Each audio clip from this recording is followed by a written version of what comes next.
মোবাইলের যুগে হারিয়ে যাচ্ছে বই। পশ্চিম মেদিনীপুর বর্তমান মোবাইলের যুগে বই পড়ার অভ্যাস কমে যাচ্ছে, কারণ মোবাইল ফোন এবং ইন্টারনেটের সহজলভ্যতা ও বিনোদনের মাধ্যম মানুষের মনোযোগ বই থেকে সরে যাচ্ছে।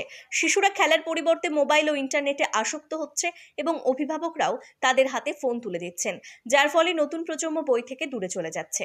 বই পড়ার অভ্যাস কমে যাওয়ার কারণ মোবাইল, ট্যাবলেট ও কম্পিউটারে গেম, সোশ্যাল মিডিয়া, ইউটিউব ইত্যাদির মাধ্যমে বিনোদনের সহজলভ্যতার কারণে মানুষ বই পড়ার প্রতি আগ্রহ হারাচ্ছে।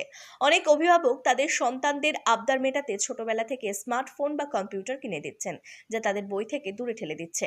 স্কুল কলেজে শুধুমাত্র পাঠ্য বই পড়ানো হয় এবং শিক্ষকরাও অন্যান্য সময় পাঠ্য বইয়ের বাইরে থাকা আকর্ষণীয় অংশগুলি শিক্ষার্থীদের সামনে তুলে ধরতে পারেন না।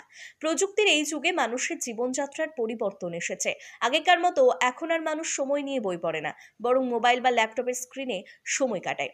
বই পড়ার মাধ্যমে গভীর জ্ঞানার্জন সম্ভব, যা শুধুমাত্র পুঁথিগত বিদ্যার মধ্যে সীমাবদ্ধ নয়। বই পড়া মনোযোগ এবং একাগ্রতা বাড়াতে সাহায্য করে, যা বর্তমান ডিজিটাল যুগে খুবই জরুরি। বই পড়া সৃজনশীল চিন্তা এবং মানসিক বিকাশে গুরুত্বপূর্ণ ভূমিকা রাখে। বই পড়ার মাধ্যমে মানসিক চাপ কমানো সম্ভব, কিন্তু যেভাবে 2G, 3G, 4G, 5G, 6G আসছে, তাতেও কি ফিরবে মানুষ সেই পুরনো জামানার পাঠাগারে? এখন সেটাই সব থেকে বড় প্রশ্ন।